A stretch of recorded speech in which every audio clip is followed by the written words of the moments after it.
अलीगढ़ शहर के कोतवाली नगर इलाके के ऊपर कोट में वाक़ जामा मस्जिद को लेकर आरटीआई एक्टिविस्ट और एंटी करप्शन आर्मी के नेशनल प्रेसिडेंट पंडित केशव देव गौतम ने सिविल जज की अदालत में एक अर्जी दायर की, जिसमें दावा किया है कि बाला किला के इस जगह पर कभी बौद्ध स्तूप, शिव मंदिर, जैन मंदिर होते थे।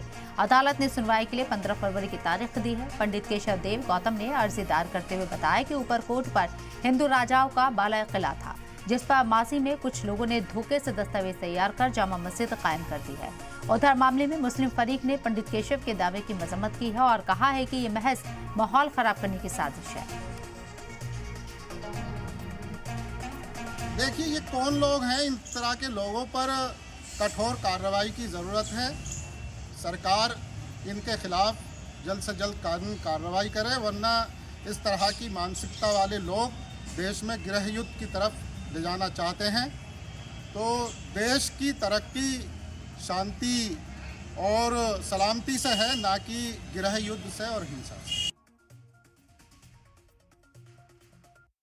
ये लगातार जो है मुल्क के माहौल को बिगाड़ने की साजिश है। कुछ अराजक तत्व तो कहीं ना कहीं से आते रहते हैं और ये कहना कि जो है शासन और प्रशासन के इनकी जो है पीछे इनका हाथ नहीं है, ये बिल्कुल गलत है। कहीं ना कहीं इनको सरकार की जो है वो प्राप्त है, इनके पीछे उनका हाथ है।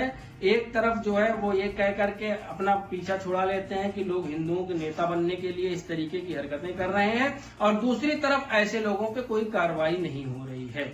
हमारी उत्तर प्रदेश सरकार से परचम पार्टी ऑफ इंडिया की डिमांड है कि ऐसे अराजक तत्वों पर सख्त से सख्त कार्रवाई की जाए। मुल्क के माहौल बिगाड़ने के एवज में इनके ऊपर रासूका लगाया जाना चाहिए।